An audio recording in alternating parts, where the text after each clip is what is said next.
நியாயப்பிரமாணம். நியாயப்பிரமாணம் என்ன சொல்லுது? உள்ள இருந்து என்ன சொல்லுது? பொய் சொல்லாது இருப்பாயாக. இப்ப நான் சொல்லி தரேன்னா உள்ள இருக்கிற ஆவியானவர் சொல்றாரா? உள்ள அந்த பிரமாணம் இருக்குதா? விபச்சாரம் செய்யாது இருப்பாயாக, அதுக்கு ஒரு பிரசங்கர் தேவையில்லை. களவு செய்யாது இருப்பாயாக, அது பிரசங்கர் சொல்ல வேண்டும். பட் பிஃபோர் டைம், மோசேயின் காலத்தில் பிரசங்கர் சொல்ல வேண்டியதா இருந்தது. ஆனா இப்போ பிரசங்கர் சொல்ல வேண்டியது இல்ல.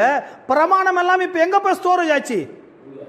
இன்டர்னல் ஸ்டோரேஜ் மாதிரி இன்பில்ட்டா ரட்சிக்கப்பட்ட ஒவ்வொரு மனிதனுடைய உள்ளத்திலேயே எது போய் ஸ்டோர் ஆயிடுது? பிரமாணம். ஒழுங்கா இருக்கணும், நல்லா இருக்கணும், தப்பு செய்யக்கூடாதுன்றதெல்லாம் இன்பில்டாவே உள்ள கிடைக்குது. இப்போ சொல்லுங்க, உள்ளேயே ஆவியானவர் நடத்தும் போது வெளியில ஒருத்தர் சொல்லணுமா? ஹலோ, அதான் என் மேல நிறைய பேருக்கு வருத்தம். உங்க கோயிலுக்கு ஒருத்தர் குடிகாரர் வராரு, ஏன் அவருக்கு சொல்ல மாட்டீங்க? என் வேலை அது கிடையாது. ஏன்னா இன்பில்டா தேவனே உள்ள இருக்கிறார்.